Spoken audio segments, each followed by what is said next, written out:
Thank you, Allison, and I want to welcome everyone to what is the third in a series of webinars that the Ohio Legislative Children's Caucus has been putting on during this period when we can't be together in Columbus, but we can learn from each other through technology. I want to acknowledge the fact that today we celebrate June 10th, which is a remarkable and bittersweet day in our American history. And I think it has new meaning to us all this year as our nation is going through a very exciting and disturbing time at the same time. So our panel today, our discussion today is going to center around safe, decent, and affordable housing. We've had two previous seminars, the first one dealing with child care as it relates to the COVID issue, and that continues to be a problem that we are wrestling with as we try to figure out how to open schools.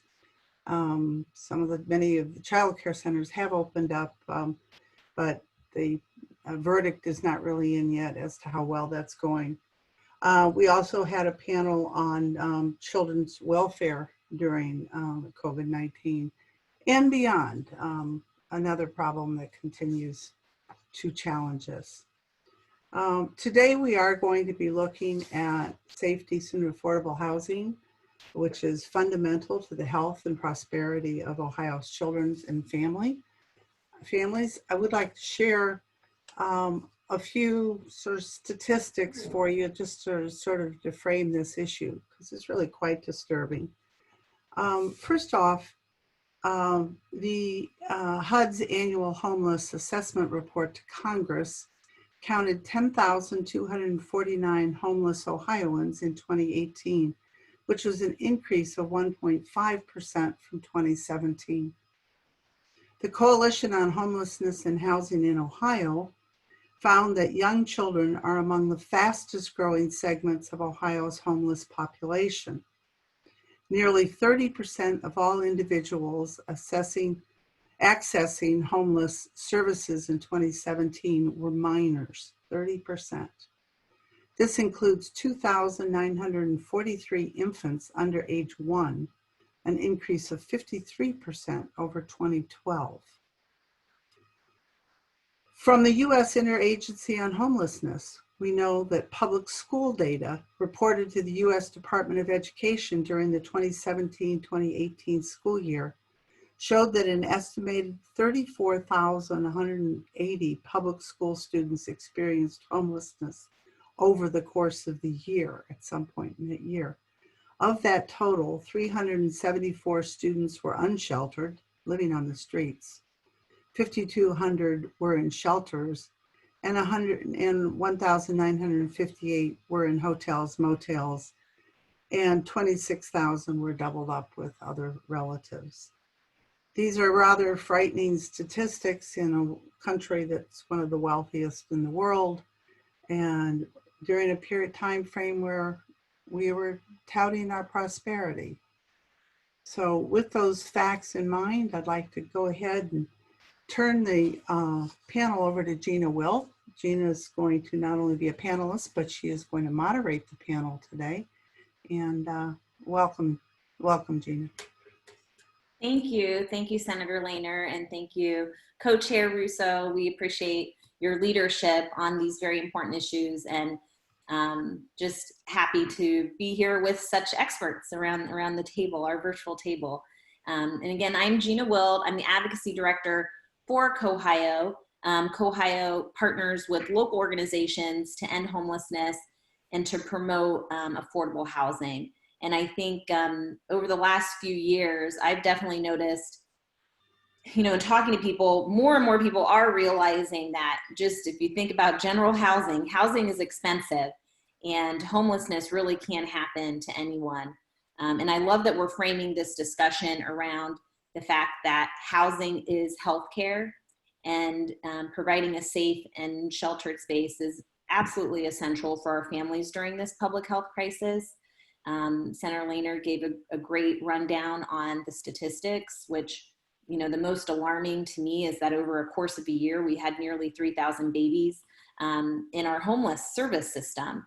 And I think that is something we can definitely fix. That is a problem that we need to take it on and be problem solvers and take that on. And there has been an increase over the years in just overall family homelessness. And it's a housing crisis for these families, and they do inflict long-term negative consequences on a child's health, on their education, even their very chances of survival. And so I'm glad to be joined by a panel of experts to discuss some of the statewide issues of housing insecurity and homelessness and then also the impacts from COVID-19 and how we can look into better addressing the needs of youth experiencing homelessness, especially as this population, we expect that population to grow during this economic downturn. So our key action steps with the legislature at the state level and at the federal level are so important for the housing insecurity for all of our children here in Ohio. So we're looking at a collaborative intervention at the state and federal levels. One of the issues that we worked on before COVID-19, and we're putting more attention into it now during COVID, is TANF, Temporary Assistance for Needy Families. We would like to see TANF used for families, for housing our families. So getting our communities and families into position where they can go and get that resource. So rapid rehousing and homeless prevention, they're really great strategies, and they have such huge potential to preventing long-term and homelessness and for reoccurrence, which is what we want. We don't want that reoccurrence. So we've asked the governor's folks for $35 million of the TANF pot to go towards rapid rehousing and homeless prevention.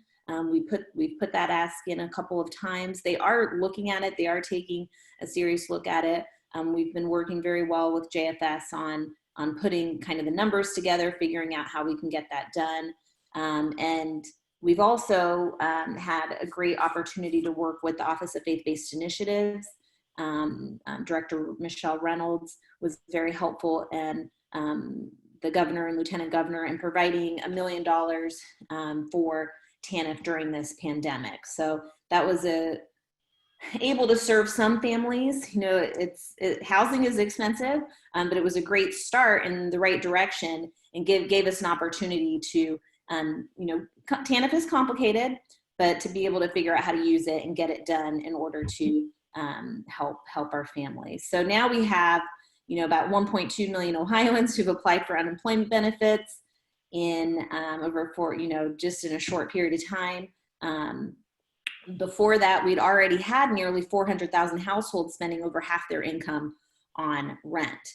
So we want to make sure that we're addressing this crisis for our families, and that we're using practices that actually have good outcomes and that divert people from entering the homeless system in the first place, and really minimizing their duration of time that they're spending in the shelter. And that's really going to make sure they have the maximum chance of regaining a long-term foothold. So another issue we've been working on during this period is rental assistance, and Abby's been helping us out with that as well. So glad to see that she's on this call too. So we know that the eviction moratoriums only hit the pause button, and so once that pause button ends, tenants will owe they'll owe back rent, and then they'll owe the current month that they're in. And they likely won't be able to come up with all of that. So rental assistance, we feel like, is an opportunity. It's a win-win. The landlord gets the check, the tenant applies, it's based on their financial need, and then the landlord gets the check. So we're looking at this as a win-win. We're looking long-term. We're trying to be proactive, because we know some of the checks that folks are getting right now, those are going to be over soon. So we want to make sure that we have a solution when they aren't getting those checks anymore. So that's our current kind of most urgent need. The HEROES Act did include a provision for emergency rental assistance at the federal level. We've had calls with both Sherrod Brown and Portman. We have two really good U.S. senators in Ohio. Portman, he introduced the Eviction Crisis Act because he does understand that. And we have Sherrod Brown, who actually drafted the language for the emergency rental assistance portion. So they both have really good intuition on this issue. And we're hoping that the Senate will move something soon. We're hearing now, we're worried that nothing was going to happen. There was not going to be a stimulus, but now we're hearing that there is the potential for a stimulus. So looking forward to seeing emergency rental assistance included in that package and when the Senate puts that together. And it's a $100 billion ask, which is hard to say. It's a big number. It's a scary number. But I think the negative consequence of not doing anything is even scarier. And when you look at the data and figure out how it's all split up through the whole nation, it actually does make sense. And so now's a really good time to make your voice heard on that. And then earlier this week, we sent a letter to Governor DeWine asking him for some state rental assistance. So looking for state rental assistance. And that would be through the Coronavirus Relief Fund.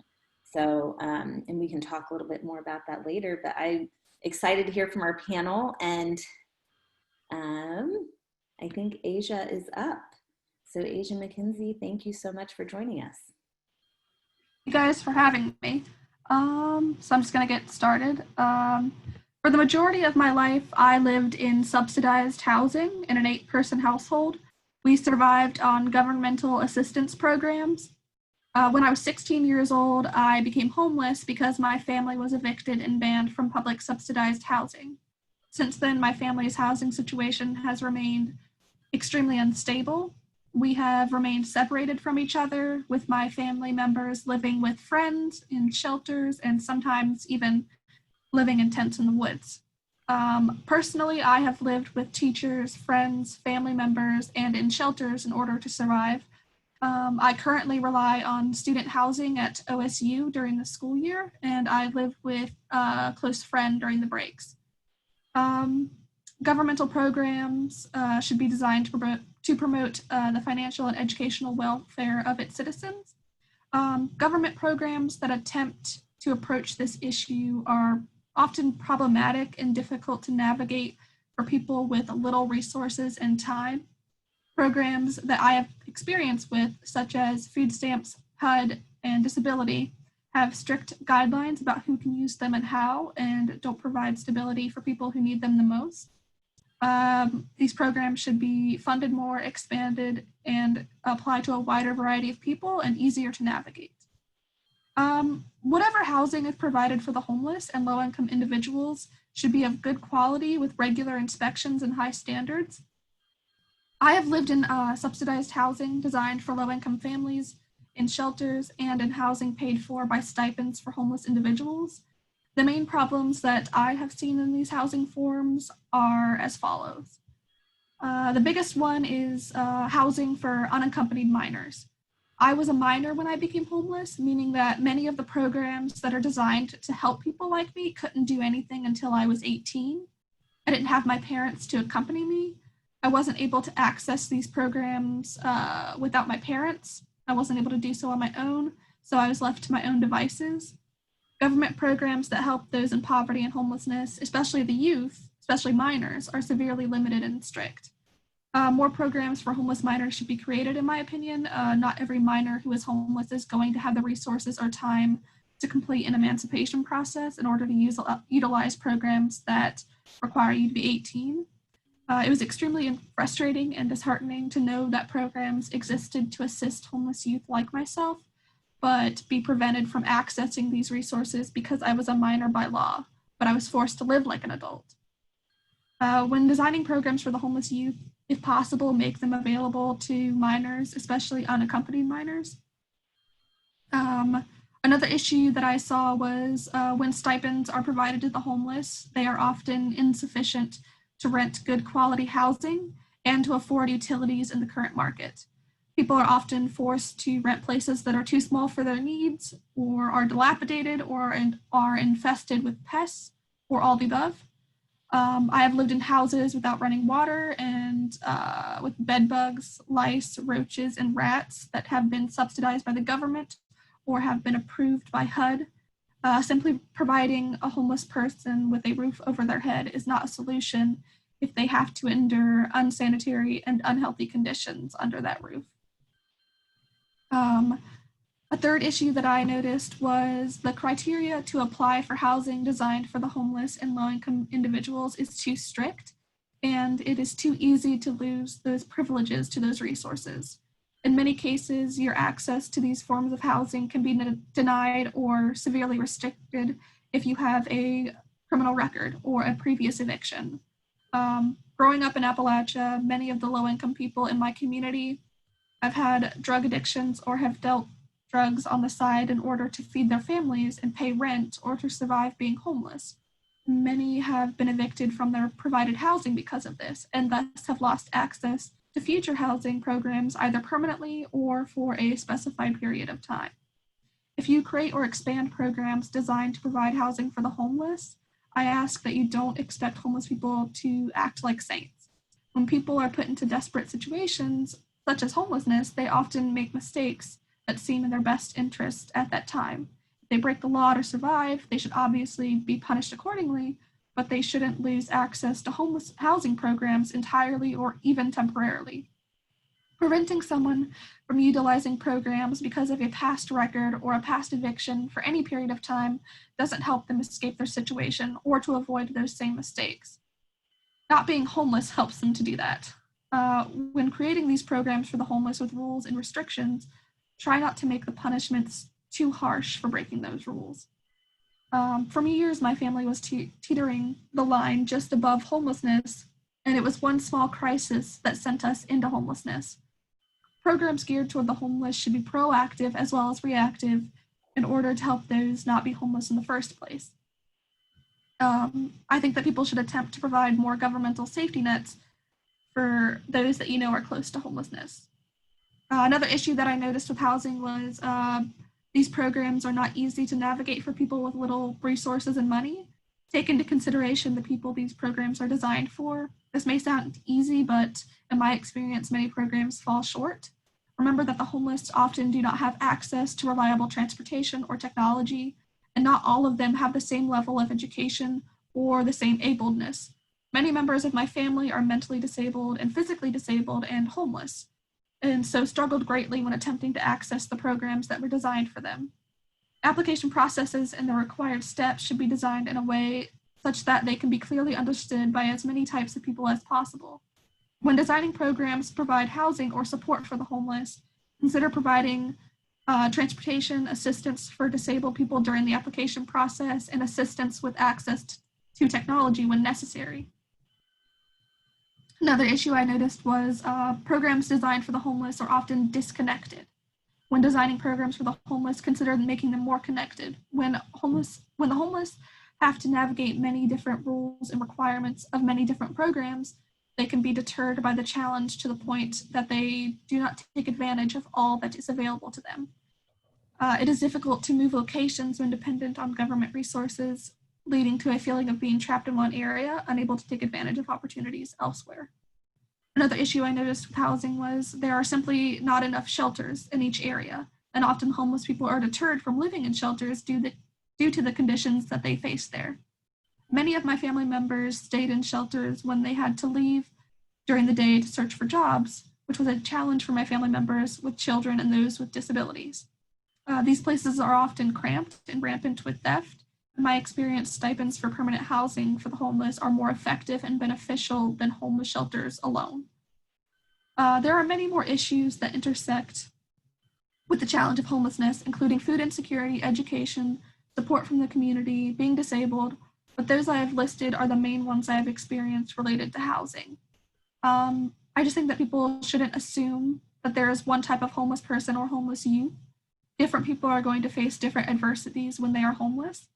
Homeless people and youth are going to have different family situations, races, sexualities, and levels of ableness, and they should all feel as if their adversities are understood and that they are being supported by the efforts to help with homelessness. Thank you. That's great. Thank you so much, Asia. You're so eloquent. I appreciate your honesty and your bravery, really, with sharing, but also just good, advice on things that we can do to make things better. And I'm wondering, you've pointed out a lot of good things that we need to continue to talk about. I'm wondering, are there any, are you involved right now in any groups that are trying to come together and advocate more specifically around some of the logistical issues? Transportation, like you said, in your area, that's definitely a big issue. And I know we've tried to do some transportation equity work and to make sure that folks in the non-urban areas have a way and can participate and get where they need to be. Are there other programs or things that you're working on right now on maybe some of, you mentioned you went through so many different things that, like the housing for unaccompanied minors. I know that's an issue that Ohio has been working on, and would love to connect you with our youth coordinator who's always working with HUD. But are there other issue areas that maybe you're diving deeper into that you want to share, or that maybe there's some advocacy work being done? Currently I'm not really involved as much as I would like to be because of I've just had a difficult family situation these past few months. I used to be involved with a program that helped with donations for the homeless where I worked, but there was a family emergency these past few months that has prevented me from really, doing what I've needed to do. Well, I'm glad that we are connected and looking forward to working with you on solutions, and I'm sure the rest of the panel feels the same way. And I can't believe it's already 1:27, so I guess we should probably go to Abby, who is up next, our legal beagle of the panel. Go ahead. Rough. I do have slides. And I just want to comment to Asia. I appreciate so much your comments and you sharing your story and all of your recommendations. I couldn't have said it better, and you spoke with clarity and specificity in such a way that I really, I hope you're heard, because I agree with everything that you said. So thank you for sharing. My name is Abigail Stout, and I'm an attorney at the Legal Aid Society of Cleveland. Can you go to the next slide? Can you move to the next slide? Thanks. I'm just going to talk today first about who we are. We are a nonprofit law firm that serves 5 counties in Northeast Ohio. Our mission is to secure justice and resolve fundamental problems for those who are vulnerable by providing high quality legal services and working for systemic solutions. And it's really times like this that I'm glad that we have a rich history of connecting with our community and responding as best we can. Can we have the next slide, please? So looking just at the status of evictions in Cleveland, when all of this hit, there was direction from the Supreme Court on how civil cases should be handled, but there wasn't a specific moratorium across the state. And so each municipality and court really chose its own way of handling their response to the pandemic. And so what we saw was some courts that closed, some courts that postponed their hearings, but still accepted filings, and some courts that remained open throughout this past few months. Cleveland was one of the courts that completely closed, and they also did not accept filings. And so we sort of didn't have an idea of how many potential evictions could be about to be filed because they weren't accepting filings. And so now what we see is there's a backlog of about 500 cases that the court is still working through. These are the cases that were filed prior to the court closing and were just simply postponed. The court just reopened last Monday. All of the hearings will be addressed by a virtual hearing.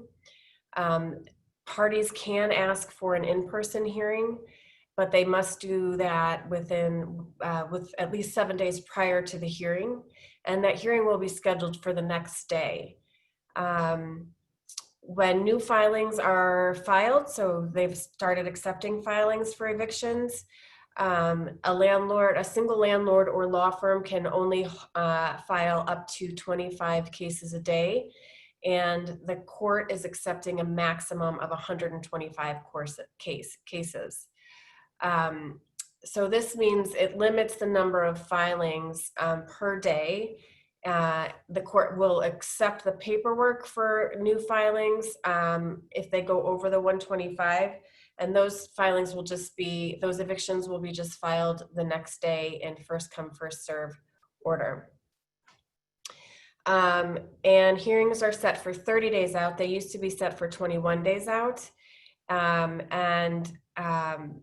They built in a little bit of time there. I saw a question that popped up about people who don't have access to technology. So the court is building in the option for parties to contact the court to ask for an in-person hearing. But, we're not sure how that will work. And quite honestly, I do think the court is doing their best to try to respond to their obligations as a court and work with what they have. But I think they're going to be somewhat flexible in terms of figuring out if this is working and if it's not. That's my impression of the court. But to that person's comment, we too worry about the number of people who will miss out potentially on their hearings because of technology issues. I know that even just starting the work from home status, it took a little while for me to get used to Zoom and to understand how to work it. And I can imagine under the stress of attending an eviction hearing and having to do that in the moment, it'd be very, very difficult. So next screen, please. So just looking at who, is calling legal aid about housing problems. So for housing cases, we were looking at the numbers of calls in comparison to a year ago. And we wondered if the number would go down because so many of the courts were closed. And so people might not be actually seeking legal assistance right now in the last 3 months. But what we found was that the calls were pretty steady, about the same as a year ago, which tells us that people were recognizing that they had impending legal issues because of the fact that they were having trouble paying their rent. And then last week, a bunch of courts have opened, including Cleveland Municipal. And we saw a bump up of calls of about 25%. I anticipate that this week, with the court actually opening and new filings coming through, that the numbers this week will be even higher. So, we are expecting a lot of people who are in need of representation for housing issues. Callers who are calling legal aid are looking for assistance, obviously with rent assistance. Now that evictions are being filed, we're seeing more of those come through. We also did see some illegal lockouts during the period of time that most courts were closed, where landlords were going in and attempting to force someone to move out. And so we're trying to address those various needs. So for the rent assistance, in the past, when there wasn't a whole lot of rent assistance available, we usually wouldn't look at a case unless the caller already had some sort of notice from their landlord.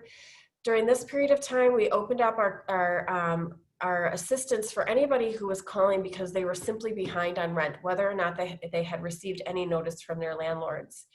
This allowed us to access some of the rent assistance that was being made available. So Gina mentioned the OFA assistance that in our jurisdiction, Eden was administering. We were able to do referrals to those callers.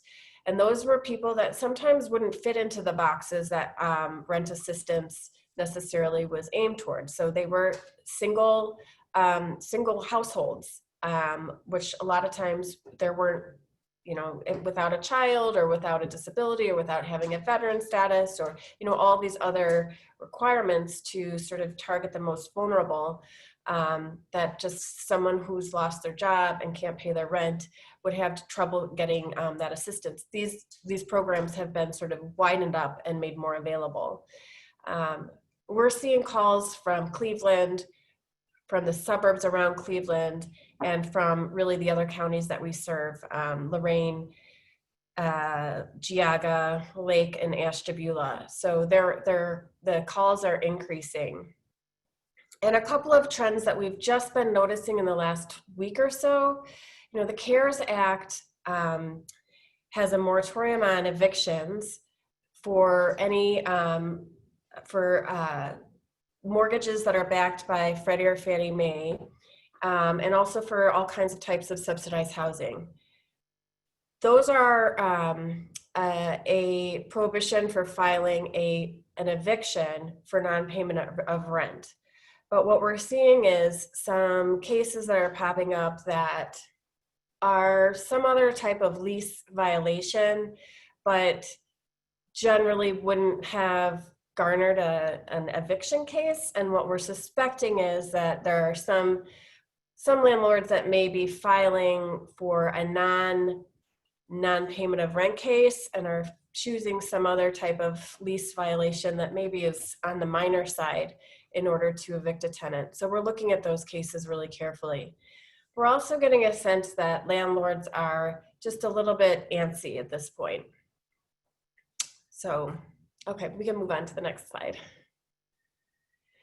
So there is some rent assistance in Cleveland available, and I think there is throughout the state. In Cuyahoga County, we have been working with Eden for accessing Tanf funds, and those are for families with children. But then there is also this OFA funding that is for really anyone who needs it. Tenants can call 211 and find out which place to access the rent in order to sort of use all of the rent assistance available. And then there's some various other rent assistance resources in some of the other counties that we serve. We can move on to the next one.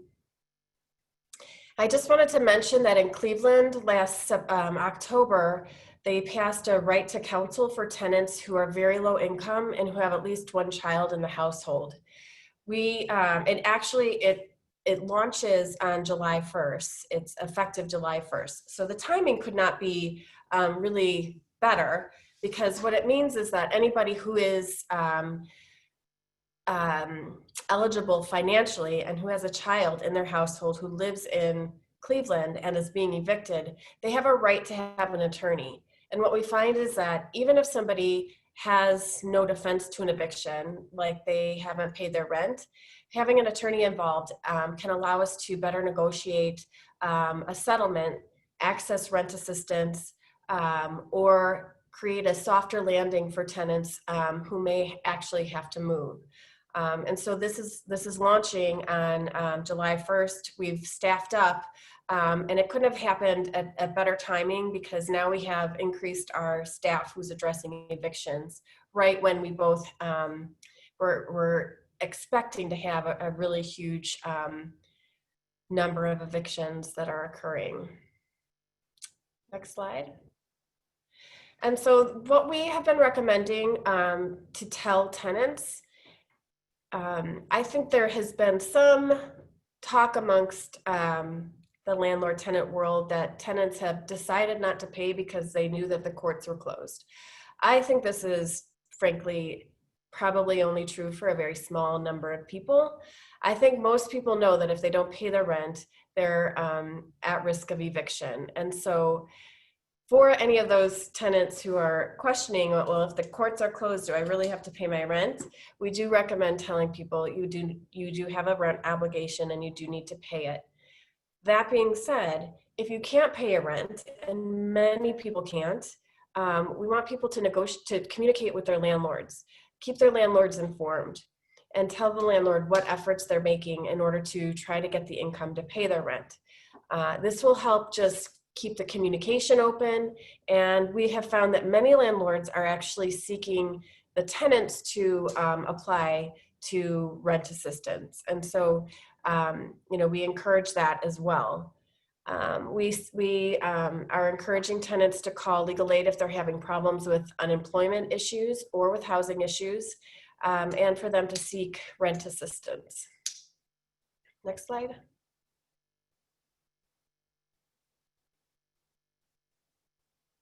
Yeah. So just as in terms of to sort of finish it all up, what we are seeing is a really wide range of new callers for legal assistance and for rent assistance. It's a lot of stories that we hear are what you would expect.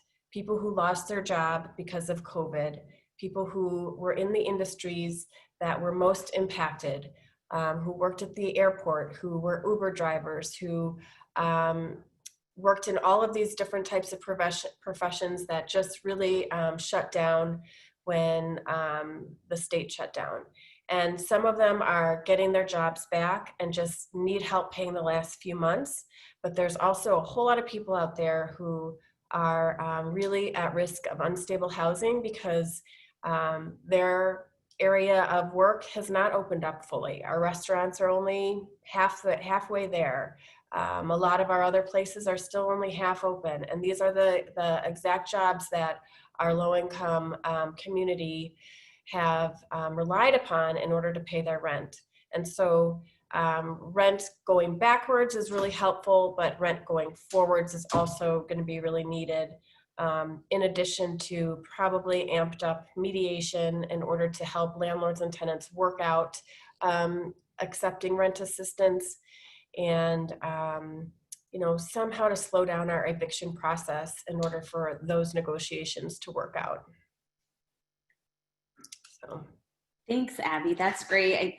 I think really thinking about the full housing stability of the whole state, and if we have some housing stability, the market is stable, I think it really helps our economic recovery as a whole. And so there's a really good connection that we've seen it in other economic downturns. So the connection between housing stability and our economic recovery is linked. And I appreciate you talking about a broader range of people needing the assistance. And I think that we'll see here each month we've seen more and more help, more and more people calling for help. So thank you for doing what you do. And we will move on to Kate Lodge. Great. Here, Kate. I'll get started. Thank you. Thank you, Senator Lehner and Representative Lusso for this Children's Caucus, and really appreciate being here. And again, I echo what Abby said. Asia, your comments and your presentation, I kind of really lays the groundwork for all of the work that we have to do. So I appreciate your vulnerability and your sharing with us.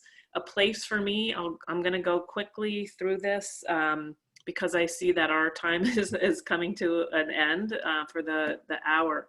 A place for me, just quickly, is not an actual place. It was an idea that all youth would have a sense of belonging and home.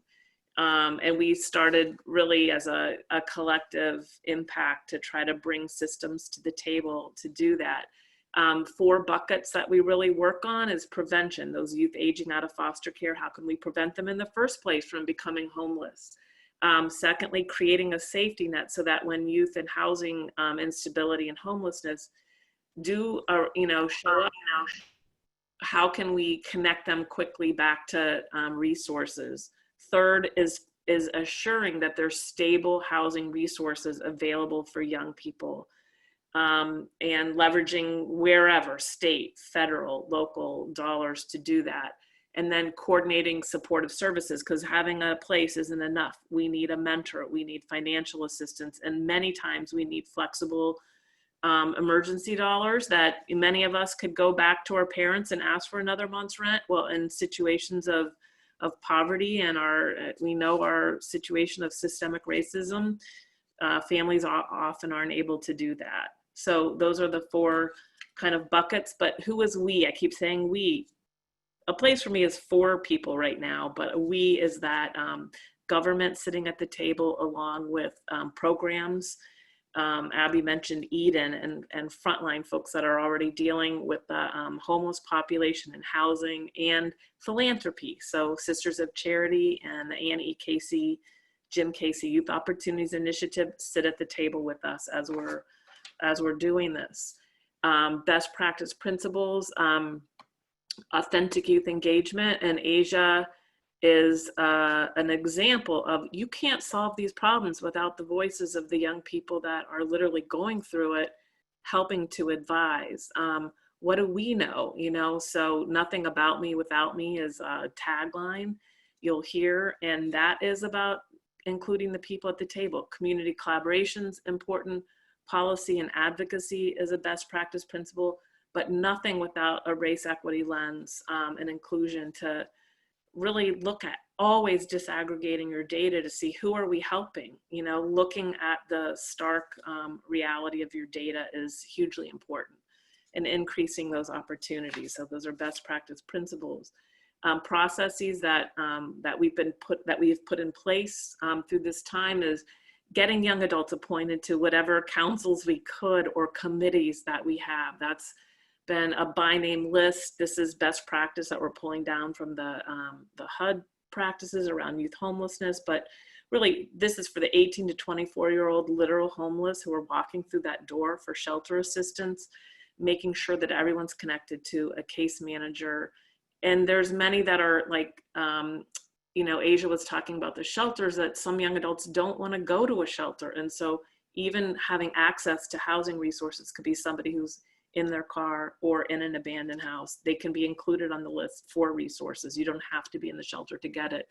So we're reviewing and then prioritizing those few permanent supportive housings. Asia also talked about that's like a best, ideal. And for people who have a disability and a long time being homeless, we use those team meetings to prioritize because there's not a lot of them. And, there's more youth on the list than we have. We include children and family services at the table with us. They've made a promise, thou shalt not, age a youth out into homelessness. Well, if they show up at the shelter, how can we quickly get them reconnected to the resources that they're eligible for? So that's really important. And also that they, separate from these committees, they are looking at their list every week to say, the crossover between 2 different data sets. You can share data, you can see where they're showing up. And so that's an agreement and really important practice. One of the things I'm most excited about is that we've hired youth navigators who have lived experience in homelessness and foster care. We put voice to having youth engaged. Well, let's put our money where our mouth is and let's hire young people. And that's been really exciting, promising practice. So then policies, I'll quickly, through COVID, looking at what's happened, there's been this, the pre-COVID, reality wasn't great. We talk about our new normal. Well, the old normal had some harsh realities, and those are the eligibility requirements. So to get SNAP, you know, you also have to be working on a jobs program. Well, now that fell out, that jobs program fell out. And so that relaxing of eligibility requirements. So some of our young people actually have been able to get food stamps. And then the Tanf, Gina, you talked about the Tanf, and so that, and Abby too, like the money for rental assistance. But there's been some like PRC emergency dollars and expanding the amount that you could get for rental assistance. So that's all been helpful. So what's our next normal going to be is like going back to where we were, where we just, you know, had these deep connections between your, you know, your worthiness, your job, you know, seeking behavior and getting your food. So you can tell that's kind of a food insecurity it's so hard to face. Bridges is our program for extended care into foster care. And so that too, I guess by virtue of the feds, you know, you have to work a certain amount of hours, you have to be in school to be able to get that. But that's for that 18-year-old to 21-year-old, that's housing and food, that's their security, you know, while they're still, their brain is still forming in this, you know, their neurons are still forming. So Bridges, by, you know, expanding that eligibility during this time has been really important, because we do see youth not just leave foster care into homelessness, but they leave this program into homelessness unless they, you know, are doing those, working those jobs. And so we have to really link the youth in that program going forward to jobs programs. And I guess I'm going to continue to advocate for flexibility around that so they don't leave. HUD, we've been able to get an expansion of rapid rehousing for young adults. And that was right before COVID happened. We went to 6 months of a voucher up to a year. Let's see where they are. What do they need? And so we've been able to do that, and that's ongoing. There's a couple of HUD programs for youth aging out of foster care. I don't want to get in the weeds, but FUP and FYI, which are, you know, resources for youth who've either touched foster care or have aged out of foster care. And so, and there are communities that are eligible for that resource around Ohio, and I think there's not a great uptake. And so that means the people that have to come to the table there are child welfare and your public housing authority need to come together to be able to ask for those funds and write that. And so I just encourage all legislatures to make sure, are we eligible for FUP or FYI, and how can we make that happen? And Family First is legislation that's been coming down, you know, and states have options of, yes, we'll do this, yes, we'll do that. Some are mandatory. One was mandatory, of allowing education vouchers for youth aging out of foster care up to age 26. But there's, you know, some other possible legislation to allow youth to get like Chafee and extra resources until 23 rather than 21, to continue Bridges to 23 rather than 21. But Ohio has to say yes to it. And it isn't just an automatic, you know, federal eligibility that's going to be there for people. So, and Family First is also doing some great stuff around finding kin for young people in foster care to get a permanent connection, so they aren't aging out without a family member to be there with them, which is, it's an important area. We run, in my little program, we run Opportunity Passport, which is a Jim Casey flagship program, and it's a match savings and financial capability for youth who have touched foster care for one day after the age of 14. And so we do a survey with them. So I thought, oh, let's freshly take the survey material from April. We do it twice a year. We incentivize their survey. We have an over 80% participation, which is highly encouraged from the foundation. That's why we do pay a stipend for the young people and encourage them to. But a couple data points here, 39% of the young people respondents have children. So we are talking about families when we're talking about youth homelessness, and we're talking about young people who are leaving foster care. And our homeless data also shows 32% are young heads of household. So that's an important one. In the middle, have you slept in a homeless shelter? That's a question we ask them each time. And 32% said yes. So this is in April, and that's as heartbreaking. Then how many paying jobs do you have? Down at the bottom, none, no jobs, 36% of the respondents. This is all disaggregated data, and you see Black families, Black children are disproportionately affected by all of these outcome areas. And then another question we always ask is, do you have someone in your life who you can go to ask for help and guidance with your life goals? That's kind of permanency. And, you know, there's a number that said 43% said they could go to someone in their family. And then 13% of the respondents said, I had no one to go to. So that's just a quick view of kind of where young people are. And then the last thing I'll just talk about quickly on the next slide is some current practices driving us towards policy. We were excited to be Ohio Department of Health grant recipient focused on pregnant, homeless young people and age data out youth. There's some other focus areas, and LGBT youth, a demonstration grant. So that's a current one going on right now. What are we going to learn from that? What policies are going to come out of that? Not sure. Cuyahoga County has an infant mortality coalition, should be looked at. Our young parents that are homeless, it's so important that, you know, they're often included in that infant mortality. It's a disproportionately affecting Black mothers. And then another practice, Family First, which is going statewide, 30 days to family. That just rapidly trying to connect a young person to family connections before they're leaving foster care. And that's been really important in terms of the opioid crisis as well. So that we had another crisis going on before COVID.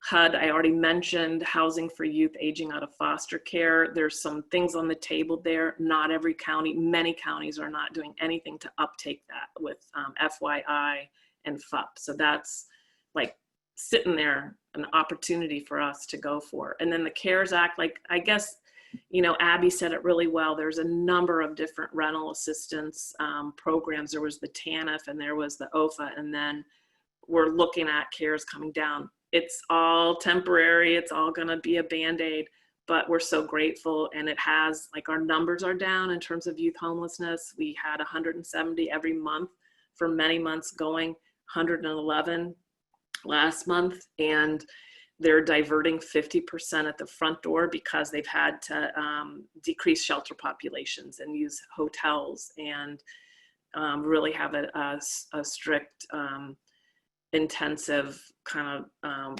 system going on with all the shelters in town, which is pretty impressive that they have done a lot of that.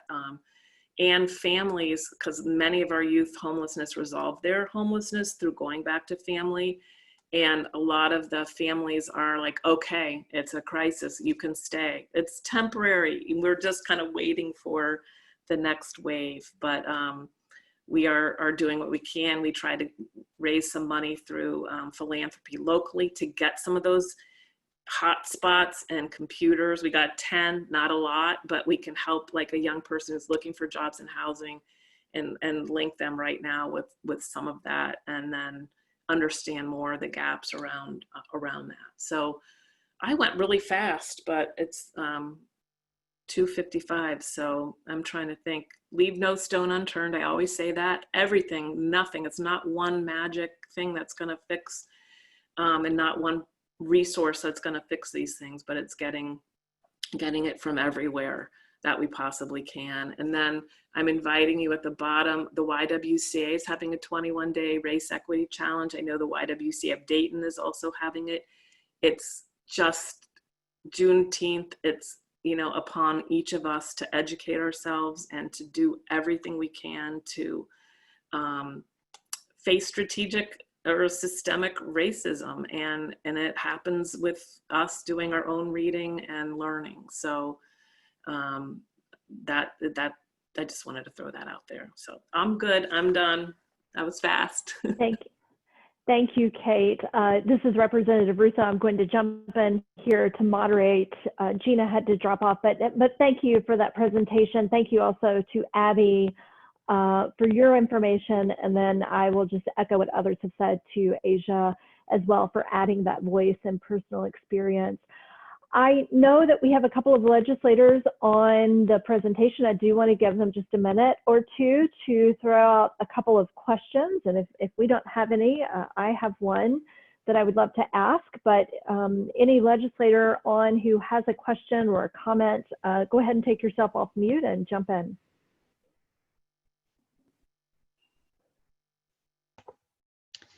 Hi there, it's Tracy Richardson, and I just wanted to say I truly appreciate all the information I learned today. I know it's a big lift and there are not a lot of concerns, and I just thank you time and the effort. Thank you, Rep. Richardson. Anyone else?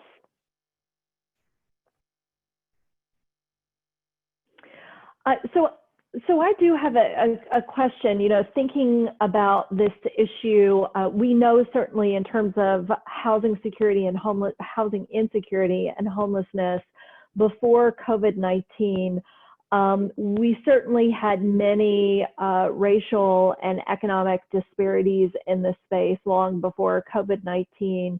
And I was looking at a very interesting Urban Institute reports that came out that seems to suggest, you know, that these disparities that we knew existed before COVID-19 may in fact be widening throughout this crisis. And I'm just curious if that seems to track with what you were seeing currently in some of the data or some of the interactions that you are having in working with individuals as we move forward now that we are 3-4 months into this pandemic.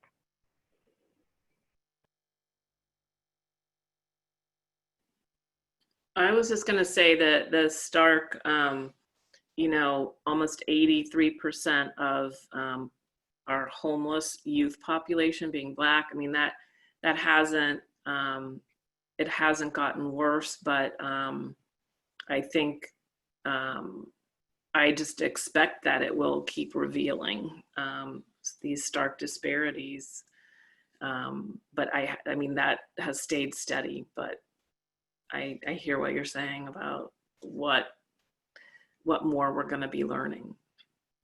And I think we have to committed to disaggregating the data and understanding it. And so when even like during COVID is like, okay, well, you try to see how it is disproportionately affecting communities. And it's like, okay, and it's, you know, took a minute to have all the hospitals, everybody say, okay, we'll, you know, report out in this way.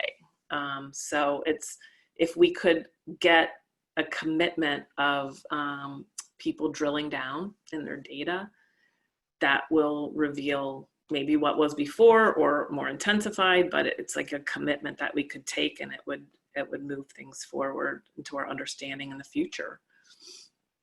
Abby, it looks like you wanted to jump in as well.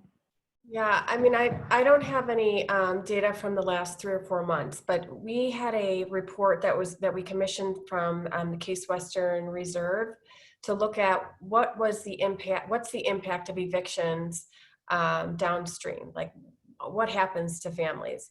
And this was done sort of in preparation to start pushing right to counsel. And what we found was, you know, one of the questions we asked was who's being evicted.